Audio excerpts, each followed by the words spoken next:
Nada más recuerden que el mejor termómetro para medir el grado de civilización de un pueblo es ver la situación de sus mujeres. Mientras nosotros tengamos el altísimo índice de feminicidio, de violencia contra las mujeres, mientras no pueda haber un transporte colectivo en el metro en el que las mujeres sean respetadas y no tenga que haber un vagón rosa para ellas, no somos un país civilizado.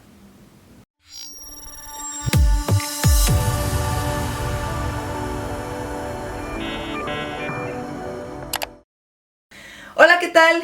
Espero que estén súper bien. El día de hoy estoy muy emocionada, estoy nerviosa y de verdad es que estoy halagada porque una personalidad como la maestra Patricia nos aceptó esta invitación y esta entrevista, de verdad, que bueno, me gusta decirles charlas más que entrevistas. Claro. Y les voy a dar una pequeña sinopsis de su enorme currículum.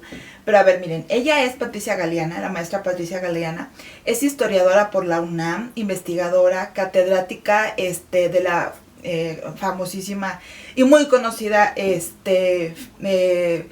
Filosofía y Letras de la UNAM, perdónenme, de la Facultad de Filosofía y Letras por parte de la UNAM, tal cual lo digo.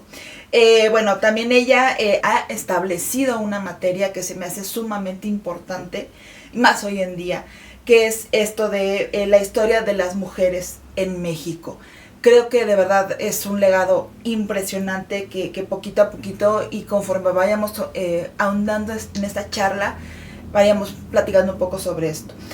Fue secretaria ejecutiva de la Comisión Nacional de Derechos Humanos, consejera de la Comisión de Derechos Humanos del Distrito Federal, embajadora de México en Colombia, es presidenta fundadora de la Fundación Mexicana de Universitarias y fundadora y curadora del Museo de la Mujer, que quien no ha tenido la oportunidad de ir, de verdad, vayan, es de bastante enriquecedor.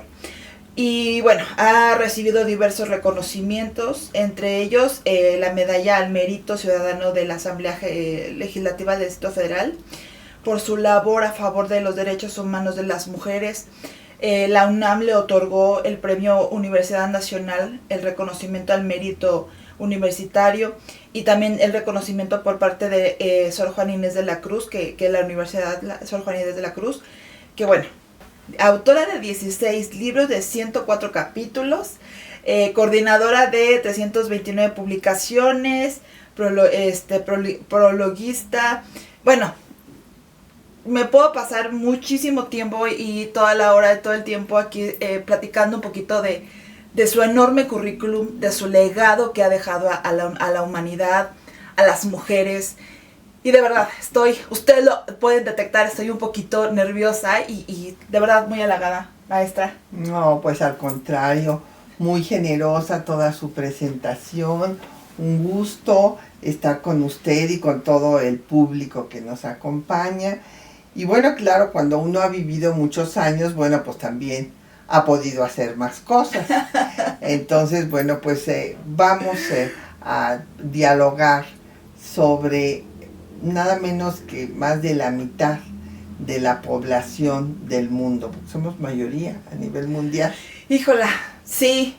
Y la verdad es que, mire, me atreví a hablar de este tema porque creo que hay muchas dudas, hay demasiado, como que se tergiversa mucho la parte de lo que es la feminidad, el feminismo, lo que la mujer en su legado ha dejado como parte de que seamos y que tengamos libertad, siento yo. Y desde ahorita lo comento, de verdad, para las personas que están del otro lado, a lo mejor están de acuerdo, no, de verdad, póngalo aquí abajito en los comentarios. Se da la libertad para que ustedes opinen. Pero creo que esto del feminismo como tal, y me gustaría que platicáramos justamente de esto, porque vamos a platicar hoy del empoderamiento femenino, de lo que es el feminismo como tal, el movimiento, y me gustaría que obviamente la maestra, que es gran representante sobre esto, nos platicara un poquito qué es el feminismo como tal. Con mucho gusto. Bueno, lo que tenemos que saber primero es que ha habido una cultura, y todas y todos los que nos están viendo seguramente la identifican, una cultura patriarcal en la cual el hombre es el que manda y la mujer es la que obedece.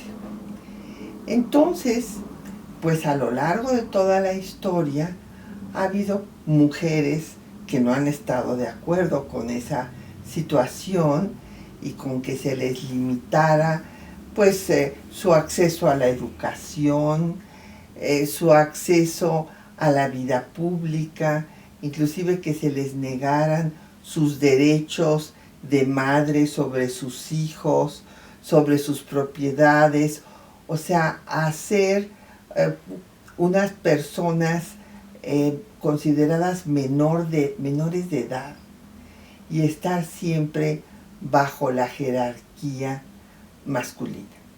Entonces esto tiene hondas raíces pseudofilosóficas, pseudocientíficas y religiosas. O sea, Aristóteles pues decía que la cabeza más pequeña implicaba menor inteligencia. Entonces, como las mujeres eran más chiquitas, bueno, pues entonces tenían menos inteligencia. Había que controlarlas. Y pues había leyes de la naturaleza que señalaban que, bueno, la única función de la mujer era reproducir a la especie. Y estas ideas se reproducen en las religiones monoteístas, las religiones abrámicas, en donde Dios es hombre, Dios es masculino, y por lo tanto la mujer tiene un nivel secundario. Y, como les decía, a lo largo de toda la historia de la humanidad, no se preocupen, no les voy a dar aquí toda la historia, no nos daría tiempo, pero... No, digo, pero sería interesante, pero bueno, no, obviamente, por cuestiones de tiempo... No vamos a poder dar todo, pero sí la esencia. O sea, hubo transgresoras todo el tiempo, qué sé yo, Hipatia de Alejandría fue masacrada por unos fanáticos religiosos porque hacía ciencia y daba clases de las cuestiones científicas que ella trabajaba. En la Edad Media se inventaron las brujas. No existían brujos, solo brujas. Y fueron quemadas inclusive, etcétera. Entonces, esto es es una historia larguísima, bueno, viene desde la prehistoria hasta la actualidad. Pero hay momentos que marcan un antes y un después y que tienen mucha importancia, y nada más les voy a mencionar unos 2 o 3. En la Revolución Francesa, las mujeres participaron en este movimiento para acabar con la monarquía absoluta, y una dramaturga, Olympia de Gouges, pues escribió que si las mujeres habían hecho la revolución y podían pasar al patíbulo, tenían derecho de pasar a la tribuna y hablar, decir sus puntos de vista sobre la vida política, y que si había una declaración de los derechos de los hombres y los ciudadanos, ella elaboró la declaración de las mujeres y las ciudadanas. ¿Y qué le pasó? Pues que la guillotinaron. Murió en la guillotina. Yo, en su homenaje, fundé un programa que se llama Mujeres a la Tribuna en el Instituto Mexicano de la Radio. Y un siglo después, porque esto va a ser a finales del siglo XVIII, es la Revolución Francesa, y a finales del siglo XIX se usaba el término feminismo como sinónimo de una enfermedad. Para las los hombres que tenían características femeninas. Se decía que padecían de feminismo. Hubo el hijo del gran dramaturgo, novelista Alejandro Dumas, escritor francés. Su hijo escribió un panfleto que se llamó El hombre-mujer, en donde criticaba y utilizó el término feministas. Criticaba a los hombres, ni siquiera se metió con las mujeres para él eran una nulidad, sino que criticaba a los hombres, que también los hubo, muy valiosa su posición, que vieron que no era justa esta discriminación de las mujeres y que no tuvieran ningún derecho. Entonces los llamó feministas a estos hombres que apoyaban que las mujeres tuvieran derechos. Y en esa época, finales del siglo XIX, una periodista francesa también, Aubertine Auclair, en un periódico que ella fundó que se llamó La Ciudadana, que no existían ciudadanas, pero ella hizo el periódico La Ciudadana.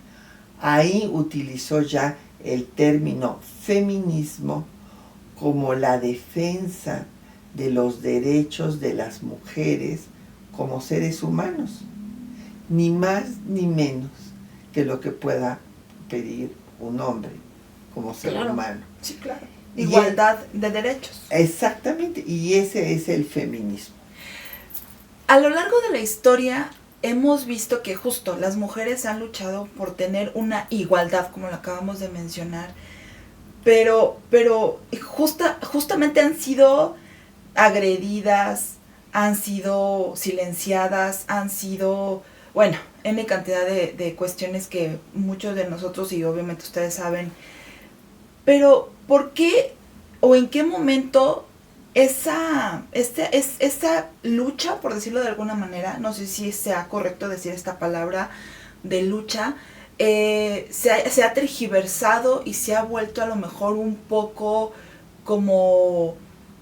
ofensiva, un poco transgresora hacia lo que no estás de acuerdo con ciertos grupos? Porque creo, y eso por favor me lo hacen saber, como que cada quien ya tiene como que una descripción como muy diferente de lo que es el feminismo. O sea, ¿usted por qué cree que haya pasado esto? Bueno, primero que nada porque tanto las iglesias como los estados lo condenaron a este movimiento de lucha por los derechos de las mujeres. Ustedes me dirán, ¿por qué? Bueno, por estas ideas religiosas. Hay que recordar que Dios se convierte en el ser omnipotente cuando viene este tránsito del politeísmo al monoteísmo, pues resulta que Dios se vuelve omnipotente y le quita a las mujeres lo más importante que se les había reconocido hasta entonces, la procreación. Entonces resulta que Dios es el creador de todo y es masculino. Y Él le da vida a Adán, que también es masculino. Y Eva es creada de la costilla de Adán para servir a Adán. Entonces estas ideas van a generar toda una cultura, toda una mentalidad que rechaza que las mujeres se salgan de ese patrón. La Biblia dice textualmente, y parirás con dolor por toda la eternidad, y tus deseos serán solo para tu esposo. Esto ya no es textual, es una parafraseando lo que dice la Biblia. Pero entonces, ¿por qué ese castigo a las mujeres? Porque fíjense nada más, que además de que es creada para servir a Adán, pues es la que lo hace pecar. Porque es la culpable de todo. De todo. He aquí que es la que, por su debilidad natural, cae en el pecado. Entonces, Satanás le da la manzana y la manzana pues se la da al bueno de Adán y lo hace pecar. Y de ahí viene el pecado original, que es la relación sexual que tienen nuestros padres, que se lava hasta la fecha con el bautismo. Uh-huh. Entonces, pues ante todo esto, estas religiones consideran que la mujer es liviana, uh-huh, que hay que controlarla, porque como además no es muy inteligente, hay que controlarla y se apoderan de su cuerpo. Y todavía es una lucha que hasta la fecha estamos dando, el que tengamos derecho para decidir sobre nuestro propio cuerpo, que aquí por puras razones políticas se evitó el paso que se hubiera dado en el Código Penal Federal para que todas las mujeres mexicanas del territorio nacional tuviéramos los mismos derechos, y no que en unos estados la mujer puede decidir si interrumpe o no un embarazo y en otros estados no, y ahí van negociando poquito a poquito según conviene políticamente, sin que se cumpla con el artículo 1 constitucional que establece la universalidad, indivisibilidad y progresividad de los derechos. Esto quiere decir que se tiene que actuar siempre pro persona. Yo he estado en el área de derechos humanos toda mi vida, entonces se ha violado esto porque es absolutamente inadmisible que las mujeres de unos estados de la República tengan unos derechos que no pueden ejercer en otros estados de la República. Y pues todo esto tiene estas fundamentaciones, como les digo, religiosas, jurídicas, porque pues se ha penalizado el aborto, por ejemplo, sigue siendo un delito, se despenaliza en ciertos casos y por cierto tiempo, pero sigue siendo un delito en principio. Entonces, ante esta situación, bueno, pues ha sido muy difícil lograr cambiar esta cultura con unas raíces de siglos y de la cual también participan mujeres, porque muchas mujeres, pues ¿quiénes son las que forman a estos machos y que les dicen, ¿y tú por qué le cambias los pañales a tu hijo? Pues ¿qué no para eso tienes una mujer? Y si el hombre va al mercado a comprar algo, oye, ya eres mandilón, pues no tienes ahí a tu mujer, ponla que haga eso. Sí. Eso no es de hombres. Acaba de dar un punto muy... La verdad es que este tema, digo, se los comento, me apasiona muchísimo, obvio, por ser mujer, pero también por todo lo que hay detrás. Y todo lo que muchas personas, mujeres, han luchado, han hecho, bueno, me imagino, me pongo, no sé, en esas épocas y veo más bien siento ese sentimiento de poder hacer y querer hacer cosas que no te lo permiten simplemente por el hecho de ser mujer. Y justamente con eso que usted me acaba de mencionar, me da pie para hacer una pregunta que a lo mejor es un poco compleja, porque siento yo que justamente al buscar uno tener una voz, un voto, y obviamente el poder uno decidir qué quiere con su vida, se ha metido como que en situaciones bastante complejas con parejas, con mamás, con papás, con la sociedad.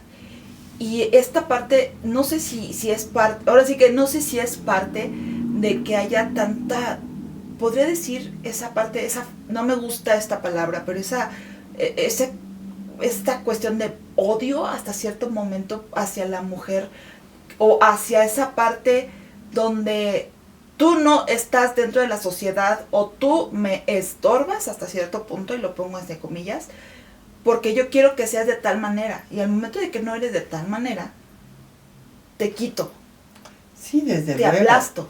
Sí hay una misoginia, una animadversión hacia las mujeres y en particular hacia las feministas.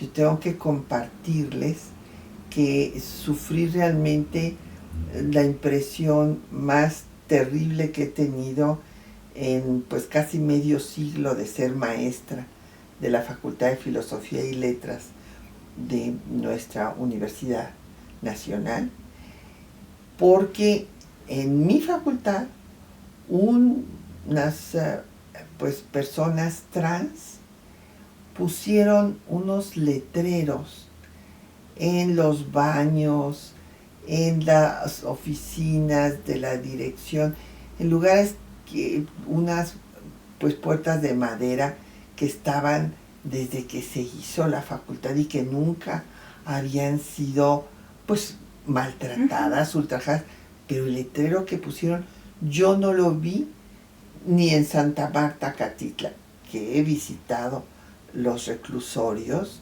y bueno, pues uno se imaginaría ahí pues encontrar todo tipo de acciones pues de personas que han tenido una vida terrible, que han sufrido violencia, la mayor parte de ellos desde su infancia, y que han reproducido esta violencia, en fin, pero en la Facultad de Filosofía y Letras pusieron un letrero que decía muerte, muerte, dentro de una facultad de estudio, muerte y violación, a las TERFas. ¿Quiénes son las TERFas? Ni siquiera se molestaron en hacer una traducción. Las TERFas son las Transphobic, Exclusionary, Radical Feminist. O sea, yo soy una TERFA. Entonces a mí me van a matar y a violar. Alumnas de la Facultad de Filosofía y Letras que ahora se consideran mujeres.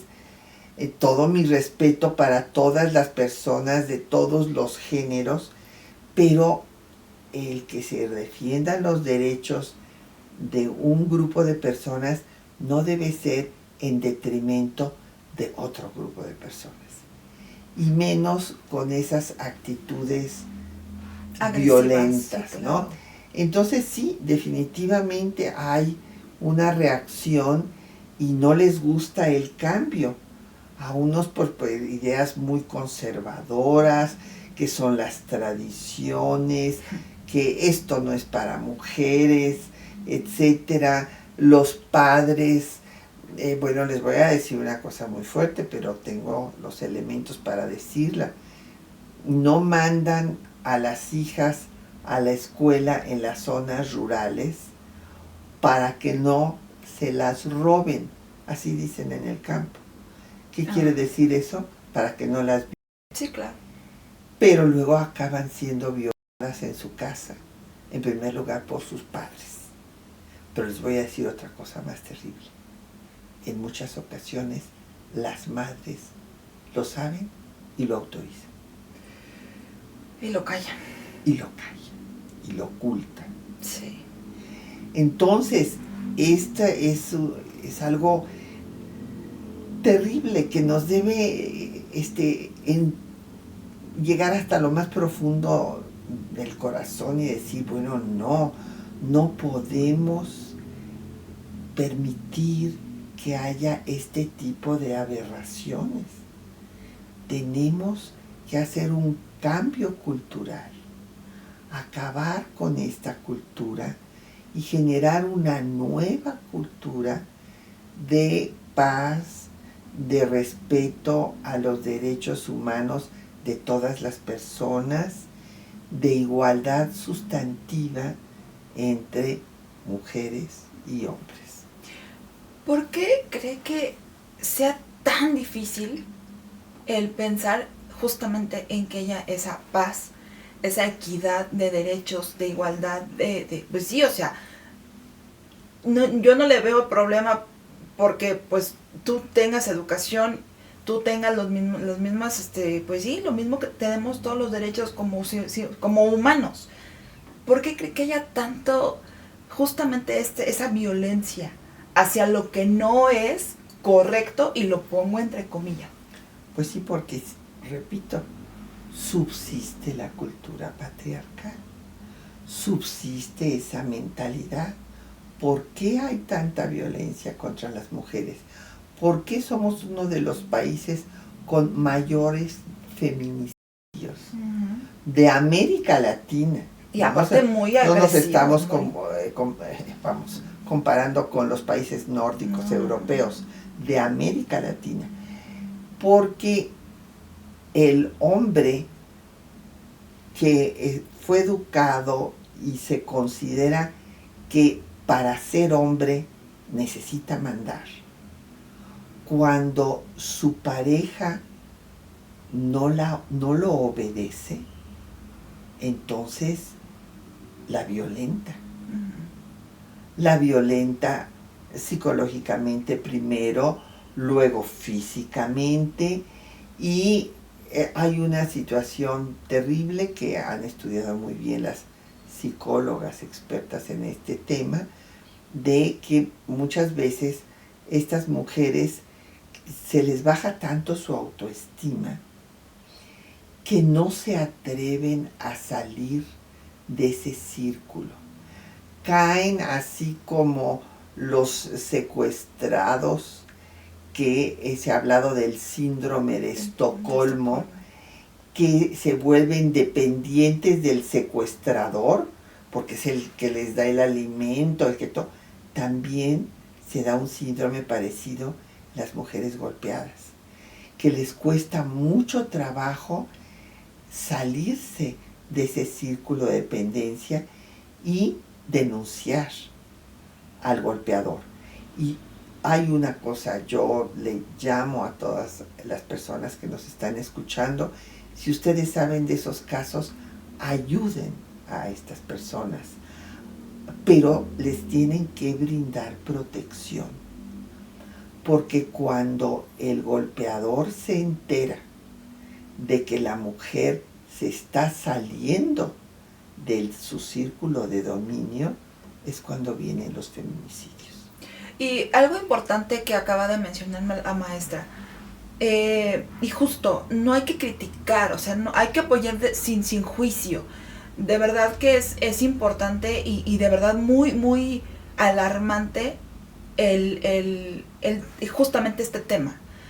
A veces nosotros desde afuera, quien no ha vivido una agresión de ese estilo, lo ve como de, ay, salte, o sea, ¿por qué ¿por qué aceptas esto? O, ay, tan fácil, o sea, no, son esas frasecitas que a veces uno, sin pensar, o más bien, como no lo ha vivido, no sabe lo que hay detrás. Y de verdad es que es un tema muy difícil salir de ese ciclo, porque son personas que han sido doblegadas, pisadas, humilladas, que a veces no saben que hay más allá, o sea, ese es su mundo. Y de verdad, yo creo que es importante esto, no, o sea, apoyar sin hacer el juicio.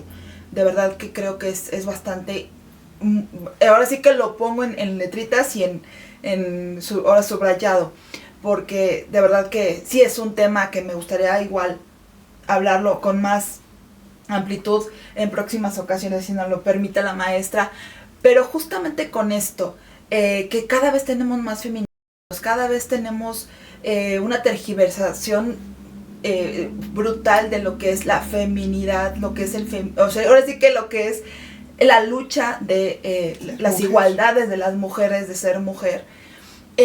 ¿Cómo podemos nosotras desde casa, desde la familia, desde que tenemos sobrinas, abuelas, madres, tías, ¿cómo podremos nosotros tener ese empoderamiento? ¿Cómo podemos nosotros darle este conocimiento de años de esas mujeres que lucharon, que vivieron ese, ahora sí que todo lo que se ha vivido a lo largo de la historia. ¿Cómo podemos nosotros dar esa educación? Esa es una, perdón, antes de que me conteste, esa es una. Y que justamente tengamos, decirles, a ver, el 8 de marzo no es una festividad. Claro. Es por tal situación. Disculpe. Sí, bueno, primero, ¿qué hacer? Todas y todos podemos hacer algo en nuestro ámbito de acción, empezando por nuestra familia, nuestro entorno de amigos, en nuestra colonia, en nuestro lugar de trabajo y desde luego a las que tenemos, como es mi caso, la responsabilidad de la enseñanza, pues a través de nuestras alumnas y alumnos. Mostrarles la historia. Si nosotros queremos resolver un problema, el que ustedes piensen, en el que quieran, tienen que saber cómo se originó. Porque si no saben cómo llegamos a tener ese problema, no lo podrán resolver. Entonces, el conocimiento de la historia empodera a las nuevas generaciones. Cuando las jóvenes se enteran que ha habido químicas, físicas, matemáticas, que han hecho aportaciones importantes, que para las computadoras, cuando se va descubriendo esta historia, entonces ellas también, pues yo también voy a estudiar matemáticas, o voy a ser ingeniera, o, en fin, o voy a ser técnica en informática, lo que se llaman ahora las STEM, también utilizando pues las palabras en inglés Science, Technology, Engineering and Mathematics. ¿Por qué? Porque está probado a nivel internacional que se tiene, los países que logran desarrollo en esas áreas logran un mayor avance económico y que las mujeres todavía participan en muy escasa medida en esas áreas. Si las animamos a que participen en ello, van a poder ser autosuficientes y van a poderse empoderar. ¿Qué quiere decir empoderarse? Empoderarse, no les dé miedo a los señores, no les vamos a quitar sus poderes, sus cargos. No, vamos a apoderarnos de nosotras mismas. Es que dense ustedes cuenta, si van a una zona rural, encontrarán que la última que come de la familia es la madre. No importa que esté embarazada, que esté amamantando y que por lo tanto necesite estar bien alimentada. No, porque ella les da de comer lo que hay a todos los demás y si sobra algo, se lo comen ellas.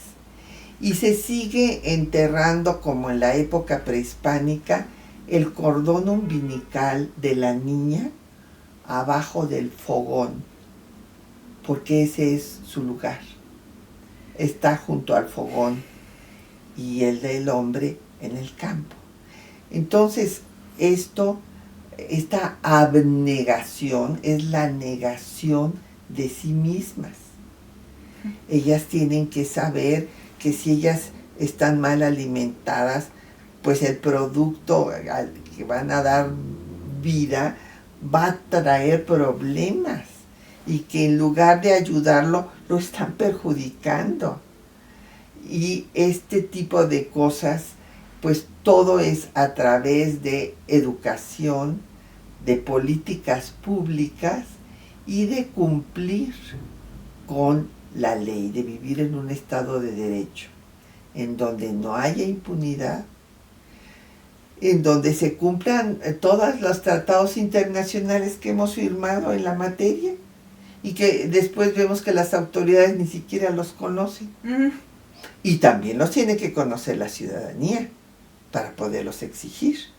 Y tiene que haber políticas públicas, pero con presupuesto, porque si no nada más nos están dando a tole con el dedo. Y pues esta reforma constitucional, y esta otra, y esta otra, y esta otra. Bueno, ¿y cuándo se van a poner en práctica? Es correcto. Para las personas que no lo sepan, ¿por qué es que eso de festejar, ¿por qué se conmemora el 8 de marzo? Tiene muchos orígenes históricos, curiosamente, de actividades que pasaron en el mes de marzo. Por ejemplo, en el mes de marzo, en Wyoming, Estados Unidos, las sufragistas, las mujeres que luchaban por tener derecho a votar, se unieron al movimiento de los esclavos que querían su liberación y fueron reprimidas sangrientamente. Esta lucha de Wyoming hizo que fue en 1857, hizo que un siglo después, en 1957, se conmemorara a estas mujeres que murieron en la lucha por sus derechos en marzo. Y se va a ir generalizando el 8 de marzo porque va a haber otros acontecimientos que también pasan el 8 de marzo. Las huelgas de Nueva York. Y aquí quiero decirles que hubo muchísimas huelgas, porque Clara Zetkin, una socialista alemana, va a proponer al 8 de marzo para recordar a las mártires de Nueva York, así como el 1 de mayo se recuerda a los mártires de Chicago, a los trabajadores que fueron masacrados por demandar sus derechos. Pues Clara Zetkin propone que el 8 de marzo se conmemore a las mujeres mártires que fueron reprimidas también en las huelgas en Nueva York, que hubo varias, una inclusive en la que murieron calcinadas muchas mujeres. ¿Por qué?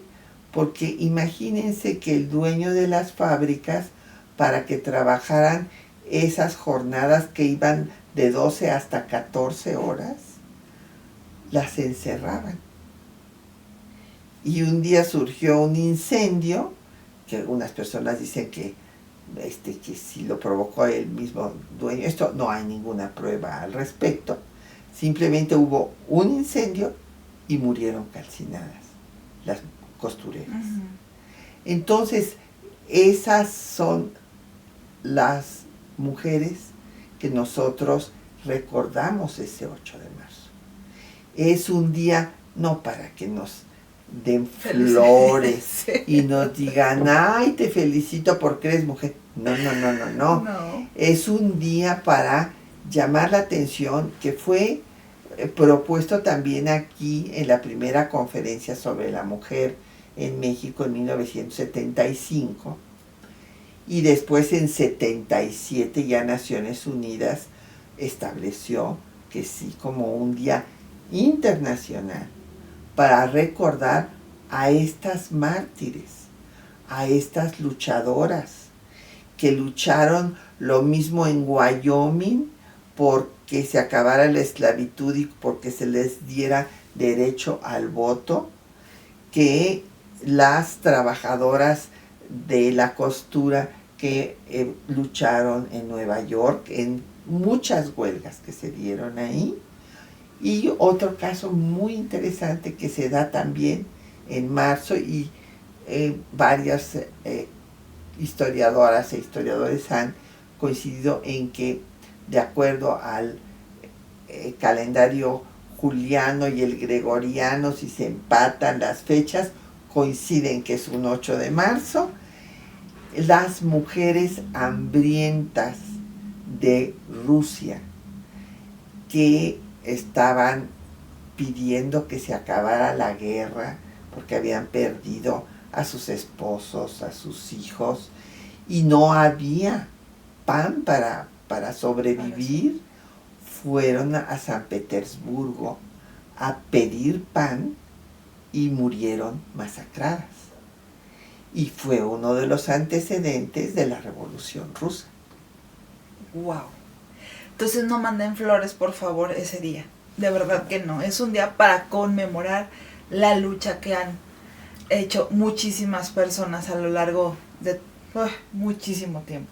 Y lleven flores, lleven coronas de flores a la monumenta, en Paseo de la Reforma, por todas las mexicanas que han desaparecido y por todas las que han sido asesinadas por sus parejas por no quererse someter a su dominio. De verdad que esto lo menciona la maestra, insisto, se me hace muy importante que muchas de ustedes del otro lado lo sepan, las nuevas generaciones. Empoderarse es primordial para evitar muchas agresiones. No es el ser mejor que alguien, o sea, la competencia en dado caso es con uno mismo, y justamente el conocer y el saber que al tener tú una independencia, que fue lo que lucharon tantas personas, el tener una libertad de poder elegir lo que tú quieres para tu vida, y lo remarco porque he visto en muchas estadísticas y he checado que en muchos comentarios ahorita ya las nuevas generaciones lo que buscan pues es como en dado caso tal vez ya irse un poquito hacia atrás, a lo mejor y no por falta de educación, sino por interés. Y creo que es importante que nosotras como mamás, como hijas, como sobrinas, o que tengamos sobrinas, les remarquemos esto. Y me gustaría que la maestra nos invitara a un lugar que de verdad se me hace, bueno, yo voy ahí y siento mil cuestiones, pero sobre el Museo de la Mujer, por favor, platíquenos un poquito sobre esto para que aquellas que están interesadas, y de verdad, de corazón se los digo, es importante empoderarnos nosotras, o sea, para que sepamos nosotras que podemos tener libertad financiera, libertad con la educación, elegir lo que queremos, si queremos tener hijos o no, que podemos nosotras elegir, no porque alguien más nos lo diga, y que justo, que lo podemos dar a alguien que en dado caso a lo mejor y no tiene esa información a la mano, poderlo elegir o poderlo decir, oye, ¿sabes qué? Mira, te ofrezco esto. Estas charlas, por ejemplo, yo siempre lo he dicho, el acercarse con personas que saben más que uno es, bueno, al menos para mí es fundamental, porque me abre una ventana y un panorama a cosas que a veces uno no sabe. Y creo que es importante aclararlo y comentarlo. No sé que ustedes qué opinen, pónganlo aquí en los comentarios, pero discúlpenme, maestra, por favor, háblenos un poquito de ese enorme y gran espacio que, por favor, usted es la coordinadora, la directora. Pues sí, la que presenté esta iniciativa. Exactamente. Y miren, la presenté hace muchos años. El museo cumple este año 14 años de existir, pero yo presenté la iniciativa, pues yo creo que hace fácil casi 3 décadas, cuando Naciones Unidas convocó a que todas las personas que pues buscábamos que se respetaran los derechos humanos de toda la población, hiciéramos propuestas de cómo enseñar a la población a defender sus derechos. Entonces, pues yo, habiéndome dedicado a la historia de las mujeres, que es una rama pues reciente de la historiografía, porque antes las mujeres no existíamos.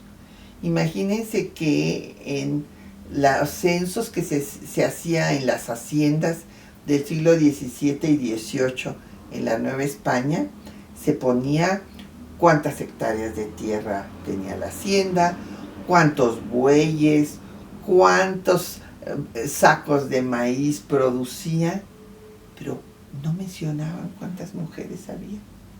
A ese punto era la invisibilidad. Entonces esta historia de las mujeres se está rescatando, hay mucho por hacer todavía, porque es apenas de la última década del siglo pasado que se empezó a cultivar aquí en México. Entonces yo presenté la propuesta de hacer un museo de la mujer, donde se mostrara la historia de las mujeres desde las culturas originarias de México hasta el tiempo presente. Es un recorrido por nuestra historia, pero viendo el quehacer de las mujeres.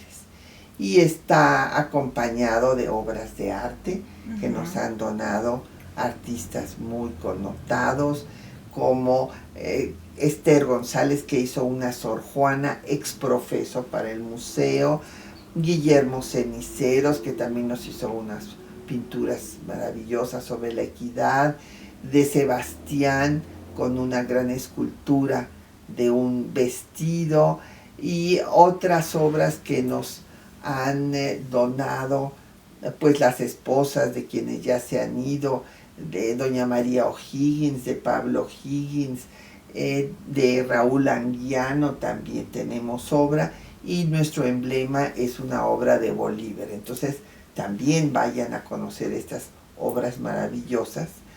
Y la idea yo la tomé del Museo del Holocausto en Jerusalén.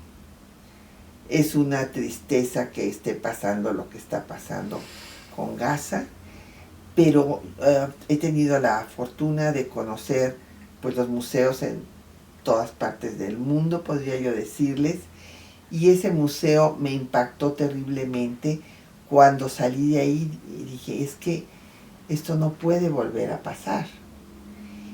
Y eso es lo que yo quise hacer en el museo, mostrar la historia y que el propio público, el visitante, dijera, esto no es justo.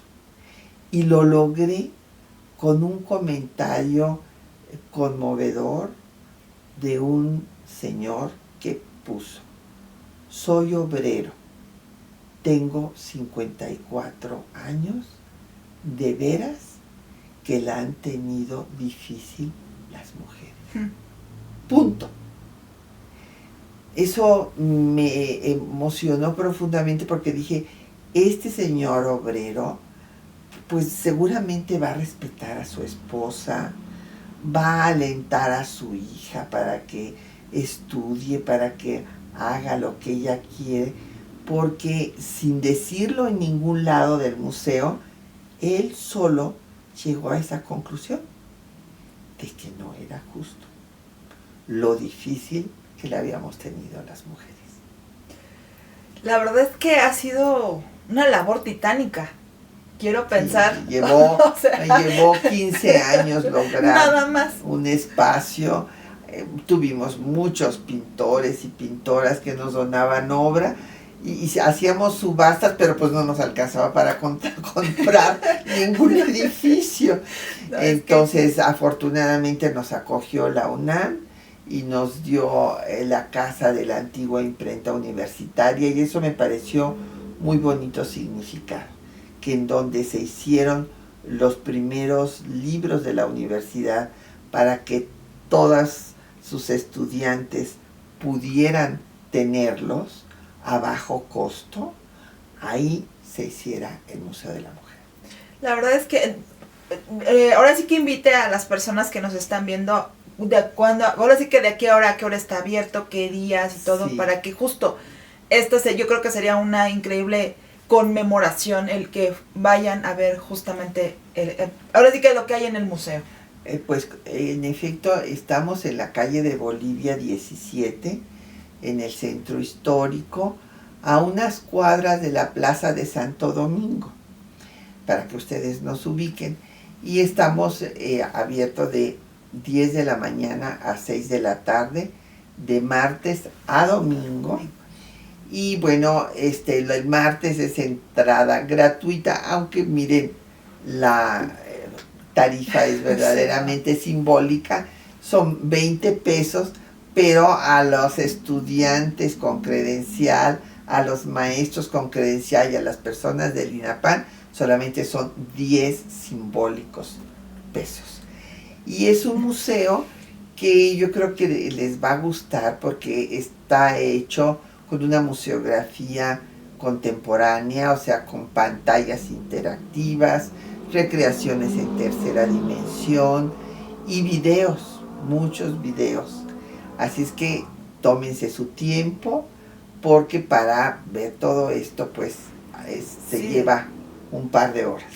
La verdad es que vayan, es un lugar mágico, un lugar donde aprende uno muchísimo, y de verdad que me quedo con la parte de esto de conocer, de obviamente como lo acaba de mencionar la maestra, ahora sí que la respuesta a muchas situaciones de lo que sucede en alguna problemática lo podemos encontrar también dentro de la misma historia. Entonces vayan, de verdad lo recomiendo muchísimo. Y mire, yo la verdad es que me encantaría seguir platicando de tantos temas con la maestra, porque lo que nos acaba de decir es esto, o sea, nada. O sea, de verdad es que quise hacer como una pequeña, ahora sí que una pequeña introducción de lo mucho que es la historia de tener pues ahora sí que los derechos que tenemos hoy en día. Sí, la lucha por cada uno de los derechos, la educación, los derechos civiles, igualdad jurídica con el hombre, los derechos políticos y luego pues el derecho a una vida libre de violencia, que es en lo que estamos, ¿verdad? Por eso se habla de que ha habido 4 olas de feminismo. Hay una sala dedicada a cada una de estas olas del feminismo. ¿Nos podría mencionar nada más bueno, un pequeño resumen de la primera ola pues se arranca desde este hecho que tiene mucha trascendencia de la Revolución Francesa, porque ustedes me dirán, ¿por qué siempre se habla de la Revolución Francesa? Porque fíjense que los franceses en su declaración no dijeron los derechos de los franceses, sino dijeron es la Declaración Universal de los Derechos del Hombre y el Ciudadano. O sea, todos los hombres. Y a nosotros nos excluyeron. Nos excluyeron, pero Olympia de Gouges hizo la declaración de los derechos de las mujeres y las ciudadanas.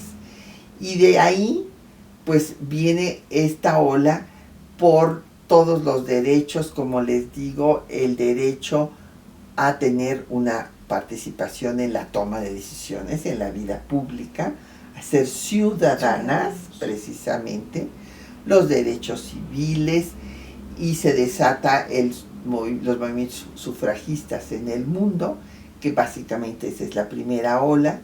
Luego la segunda ola ya viene hasta el siglo XX, a los 60, en donde empieza la liberación de la mujer, ¿verdad? Las que vivimos el 68 y demás, pues sabemos era buscar que las mujeres somos libres de decidir sobre nuestro cuerpo, de tener o no tener relaciones sexuales, etcétera, etcétera. La vino anticoncepción, la emancipación de la mujer. Y después, en los 90 del siglo pasado, vino una tercera ola, que es el derecho a la otredad, a la diferencia. Hay diferentes tipos de mujeres, hay mujeres lesbianas, también hay diferentes tipos de hombres, hay hombres que son homosexuales. Entonces la comunidad LGBTI+ irrumpe para decir, bueno, nosotros también tenemos derechos. Y la cuarta ola, que cobró una gran fuerza y fue interrumpida por la pandemia. Y todavía nos encontramos dentro de ella, pero había tenido una fuerza importantísima antes de la pandemia en el mundo, que es la que hizo público algo que siempre existía, pero que se guardaba oculto: el acoso sexual. El acoso sexual, que el jefe le exigía relaciones sexuales a la secretaria para mantenerla en el trabajo o para darle un ascenso, el profesor también con la alumna. Todo esto pues viene esta denuncia de esto que sabemos todas que siempre existió y que en diferentes formas fuimos testigos de ello, y la lucha en contra de los feminicidios, de todo tipo de violencia hacia las mujeres, la denuncia de la impunidad en la que se quedan la mayor parte de estos hechos, y todo eso es en lo que todavía estamos, así como el derecho a decidir sobre nuestro cuerpo, que todavía no está establecido en todo el territorio nacional. La lucha es larga, es muy larga, y de verdad, insisto, esto era solamente un pequeño resumen de toda la historia, y me gustaría para próximas pláticas que la maestra nos acompañara para justamente ir desglosando estas cuestiones que son de verdad de vital importancia conocer, para que las personas que no lo sepan o no lo sepamos, tengamos el conocimiento y podamos también ser parte de esta lucha, y dos, que nos unamos y que justo en lugar de agredirnos y de decir que somos X o Y o Z, hay que buscar la manera de evitar ya tanta corrupción, tanta violencia, tantas cosas que de verdad no nos ayudan. Bueno, eso es lo que creo yo, claro, a mi parecer. Al contrario, creo que somos seres humanos pensantes, y creo que el punto aquí es apoyarnos y que seamos mejores. La verdad es que solamente tengo agradecimiento con la maestra. ¿Algo más que guste comentar? Nada más recuerden que el mejor termómetro para medir el grado de civilización de un pueblo es ver la situación de sus mujeres. Mientras nosotros tengamos el altísimo índice de feminicidio, de violencia contra las mujeres, mientras no pueda haber un transporte colectivo en el metro en el que las mujeres sean respetadas y no tenga que haber un vagón rosa para ellas, no somos un país civilizado. Me quedo con eso. De verdad que muchísimas gracias, maestra. Muchísimas gracias, de verdad. Ha sido un honor y un placer, ¿no sabe? De verdad. Y que sea la primera de muchas pláticas. Estamos juntas en esta lucha. Que sean muchas. Muchísimas gracias, de verdad. Si ustedes quieren comentar algo al respecto, les gustaría que platiquemos de algún tema en específico, de algo de lo que platicamos el día de hoy, por favor pónganlo aquí en los comentarios, ya sea aquí arriba o acá en los diferentes lugares en donde se pueda. Ya saben, ahí estamos en todas las redes. Zaira Rodríguez se despide y nos estamos viendo para la próxima. Muchas gracias, de verdad. Muchas gracias, maestra. Gracias.